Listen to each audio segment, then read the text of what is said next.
Hello and a very warm welcome back to the garden. It's almost the 1st of July. I'm so excited. The farmers are out cutting their silage. I'm here enjoying the garden, and I thought, what could be better than doing a little bit of a tour to show you what is currently growing on in the garden, so you can see how it's going to transition and develop into summer when we get gluts of harvests. We're going to start with the first bed that you see when you come through the garden gate. Here I'm interplanting or doing a bit of a polyculture of annual herbs and annual flowers, mainly edible flowers. We've got the first borage flowers and we've got some pot marigolds growing.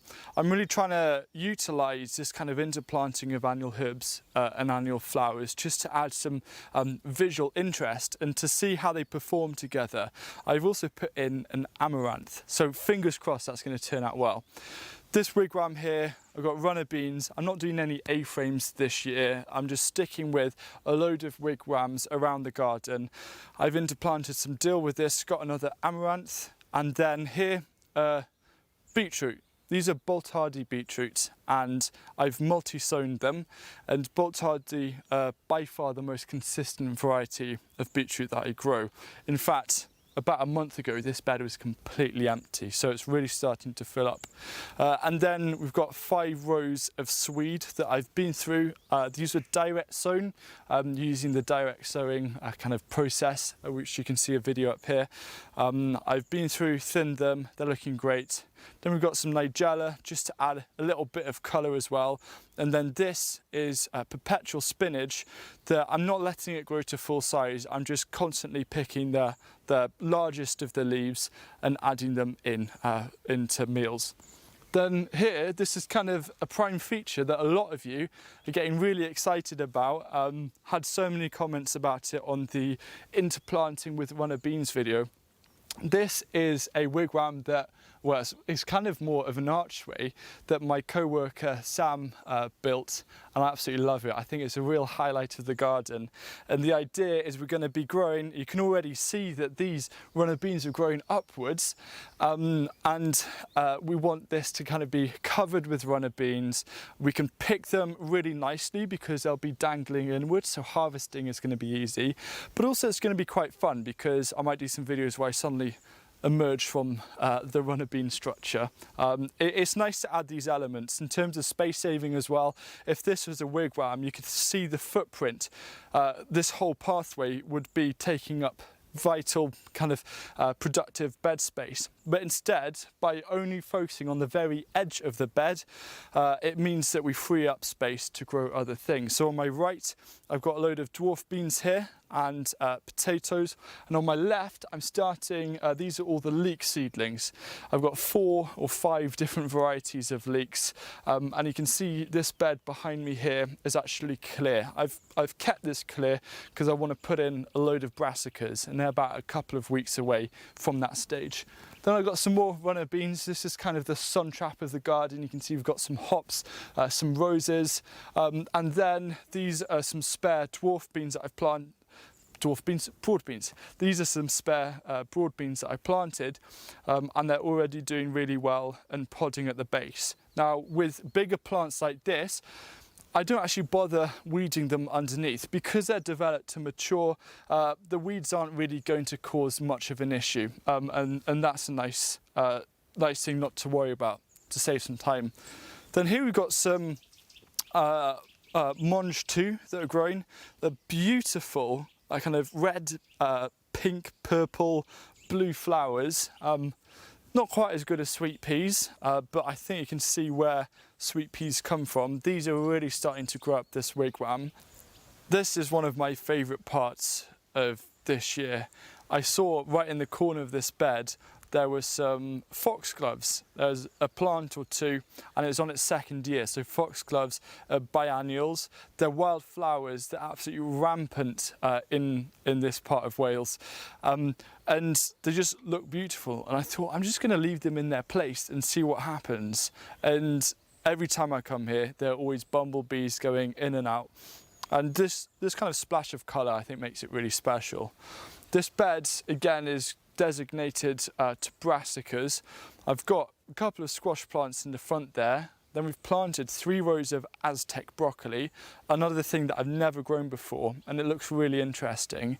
And then I'm probably gonna fill this up then with purple sprouting broccoli, but do something different at the end. So you can see that this is another Monge 2 that's growing. I'm just gonna move around this side.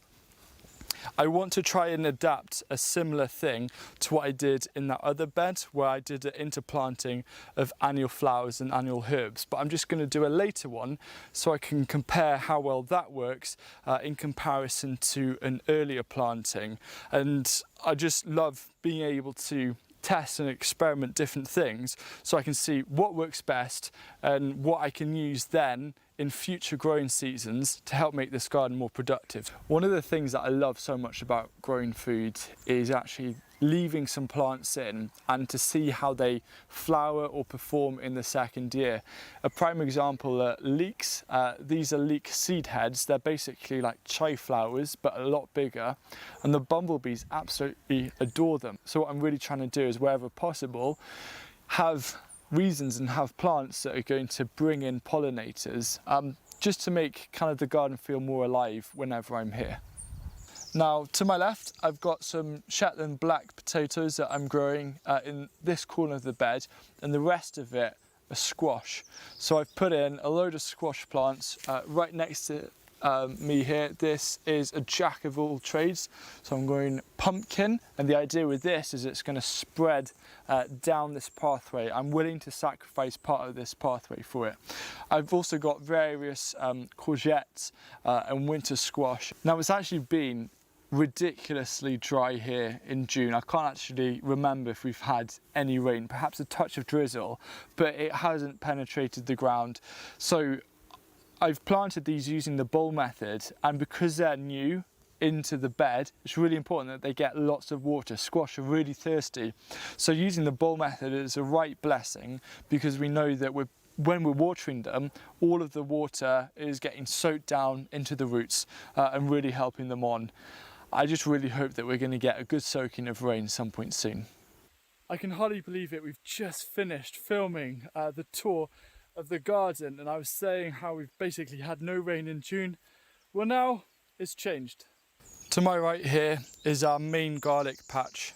There's around 140 plants of garlic here, and the leaves at the base are just starting to die off now, which is a good sign, because when you harvest garlic you want the bottom half of leaves to all be nice and dry, and it's going to be really great to pull these up. And then this space will be open to a succession plant with something else. So the garlic harvest I'm waiting for, because I really miss homegrown garlic. Then I've got summer cabbage, which is really starting to get into its stride now. Now the final thing here, these peas I grew for pea shoots. They're actually Llanover peas, so they're a Welsh variety. And I thought, well, I've had the pea shoots, let's just let them produce. They're also at the moment podding in the polycrub. They're absolutely delicious, and these are just a couple of weeks behind them, and I'm looking very much forward to even more peas. This is the main potato bed. I've got a row of Swift and then 2 rows of Morris pear, and these are looking amazing. The flowers are absolutely stunning. Unfortunately, they're just coming to the end, but it's a really nice kind of splash of purple and orange across this. I'm growing fewer potatoes directly in raised beds this year because I'm transitioning to trying to grow as much as possible in containers to free up extra bed space, because even though potatoes are productive, they do also take up a lot of bed space, where I could be growing things that are perhaps more valuable, because potatoes, let's face it, are pretty cheap to buy. And here, broad beans, these again are developing nicely at the base. It's really important to water any kind of bean when they're flowering, just to help them with fruit set.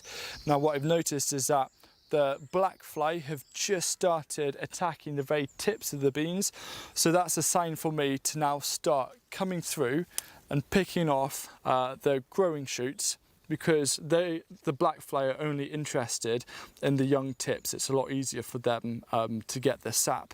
So I'm just going to come through, get all the shoots and any of the tops that are clear of black fly, I'm going to stick into a stir fry or lightly steam them or lightly cook them with some garlic and butter, just as a nice green to add to a meal. I've then got some direct sown radish. I've got some peas in front of me here that are looking amazing. Loads of flowers, loads of pods are setting, really exciting to see that. Then I've got some fennel.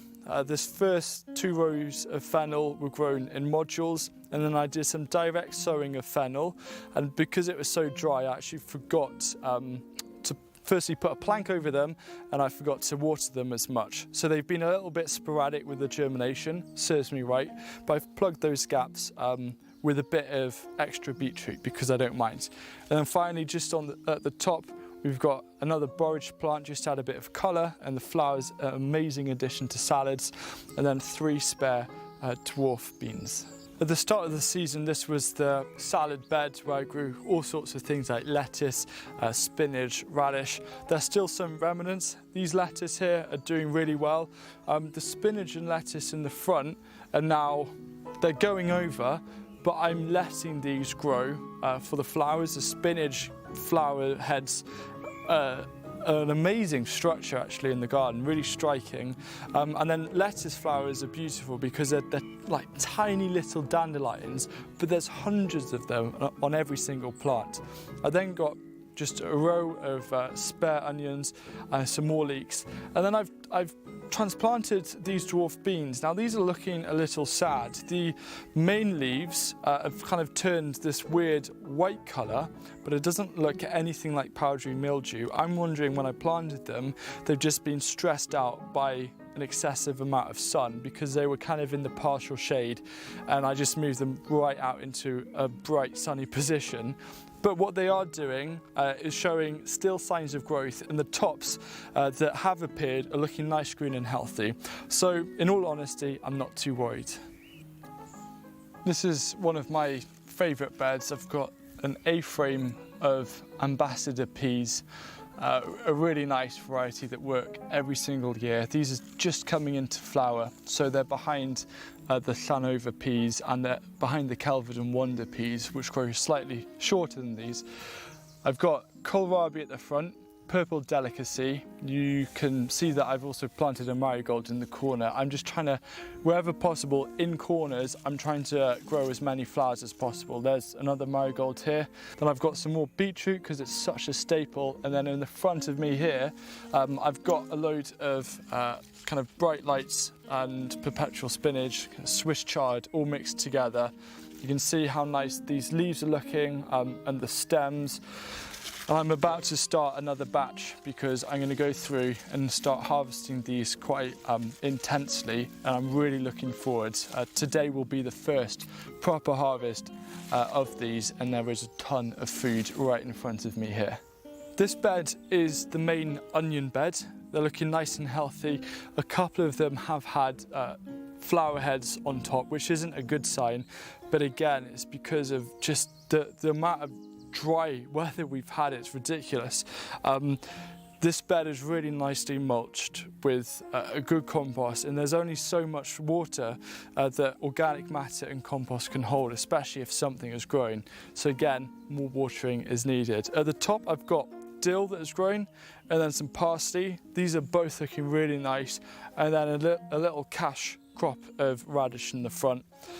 This sweet peas, I adore sweet peas. They're kind of perhaps the only ornamental crop that I actively grow a lot of. These are starting to really shoot up this wigwam, and they're going to be such a nice colour. I've got various different herbs planted about, including some caraway. I've never grown caraway before, so I'm curious to see how those are going to turn out. And I've got a load of shallots in front of me here.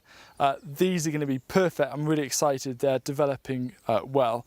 I'm really excited to make a load of really nice rich sauces over autumn and winter to help keep me nice and warm.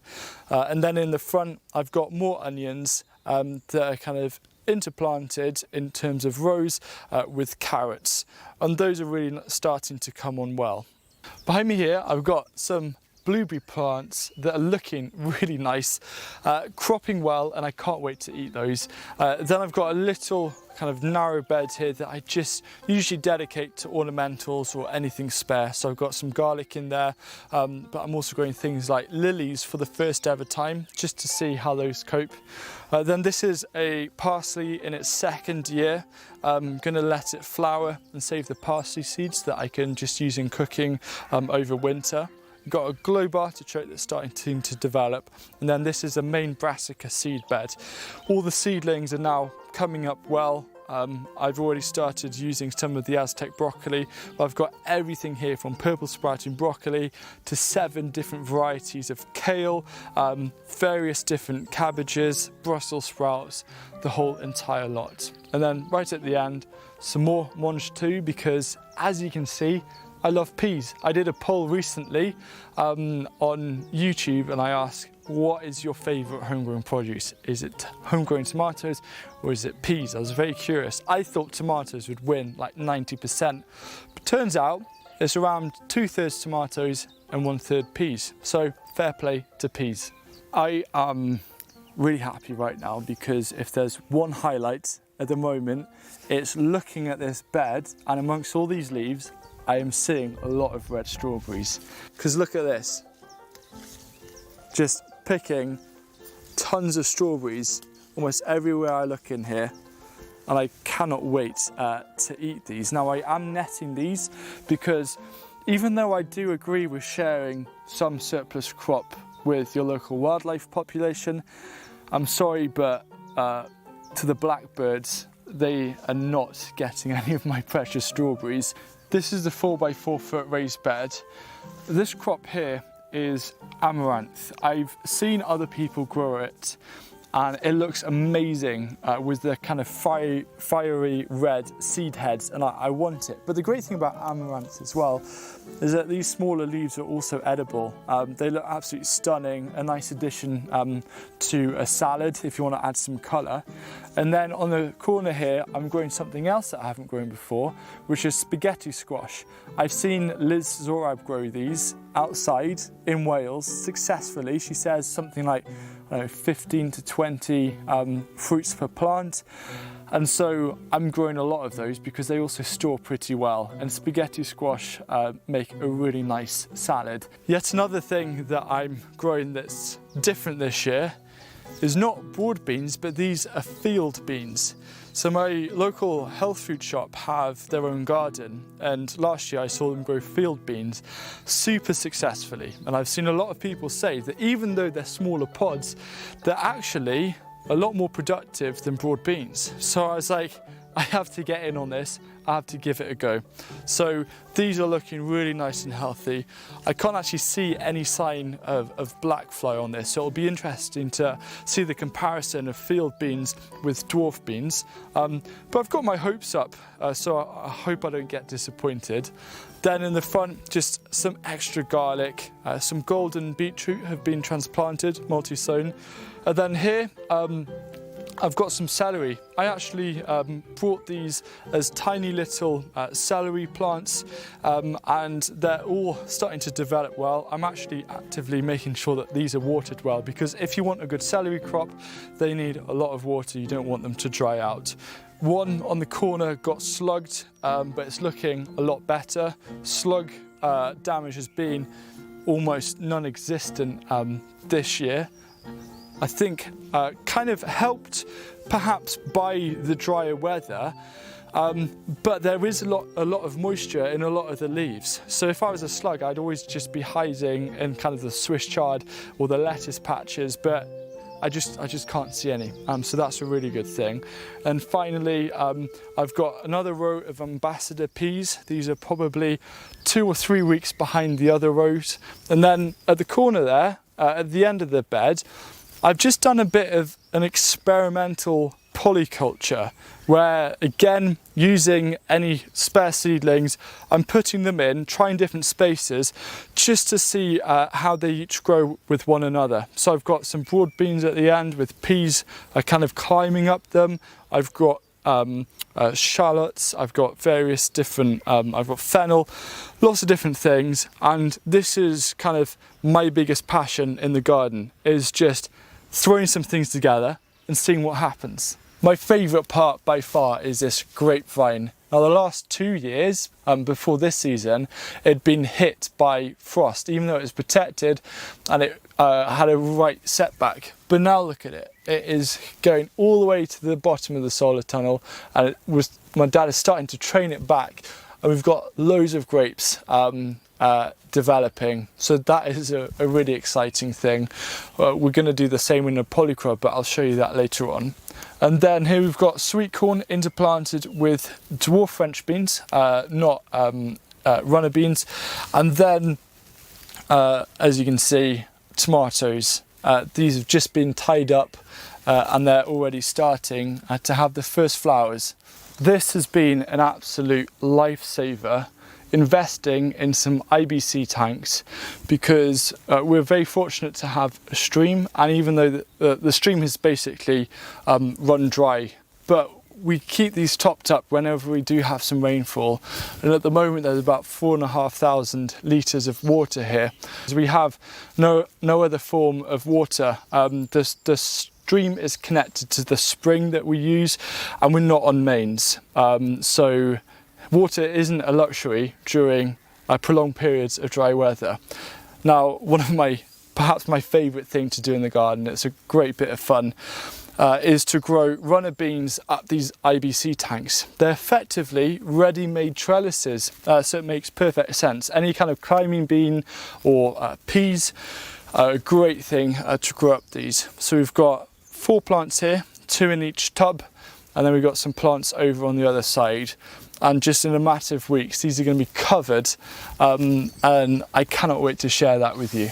We're here in the polycrop, by far my favourite space, but it's a space that I can only truly enjoy early in the morning or later on in the evening, because it gets so hot, but the plants in here love it. The first thing that we planted, because at the start of the season we actually still had the chickens in here because of bird flu, so we couldn't actually get around to planting anything as early as I would have liked.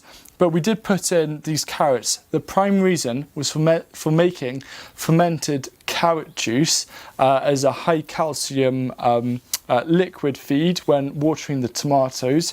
It's just copying the exact same method when making a nettle fermented plant juice. So you can watch this video to find out more about that. But these carrots I've been growing really nicely after thinning them out. So we thinned them out so we could have some kind of micro carrots and use the tops for the fermented plant juice. But you can see these are developing nicely, and just got to keep these watered, and I'm looking forward to harvesting these when they're nice and big in a couple of months' time. So here are the Llanova peas that we've been harvesting now for around about a week. It's still very early stages, but it's laden with pods and they're looking really great. You can see that this place is just sprawling with nasturtiums. I haven't planted a single one. This is just self-sown. I just think it looks absolutely stunning in here. Now, my colleague Sam has made a really nice recipe using new potatoes and peas and nasturtiums, and it's really nice because we actually had the potatoes in the containers right in this bed to begin with at the start of the season, and it's really nice to have a recipe almost in ode of that partnership of the nasturtiums, the peas and the potatoes. So if you want to give it a go, as you can see on screen, it looks absolutely stunning. There'll be a link down below in the description. Now, the main reason why I love undercover growing spaces are, of course, tomatoes. I think we got about 55 plants in here.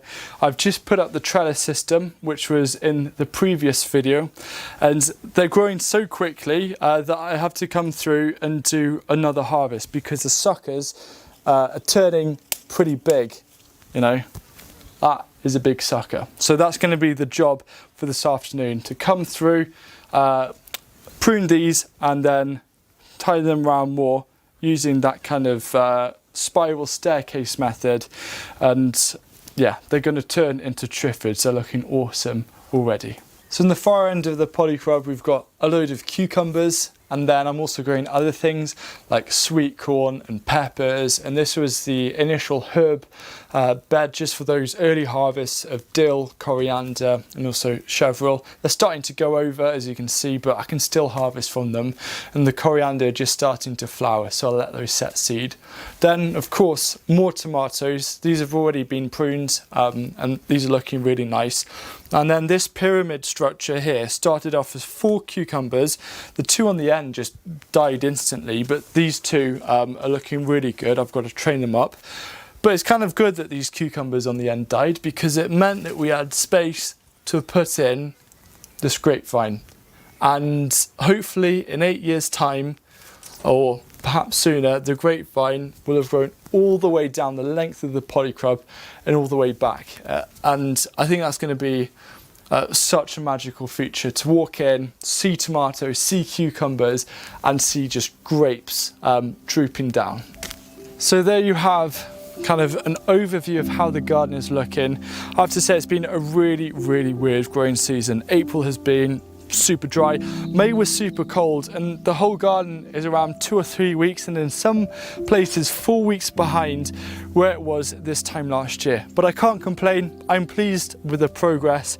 I just can't wait for perhaps 2 or 3 weeks time from now, when the whole garden is completely filled. Really excited for that. So hopefully you found it interesting. If you have any comments about anything in particular, please don't hesitate to leave them down below in the comment section. Give this video a thumbs up, and I look forward to seeing you again soon.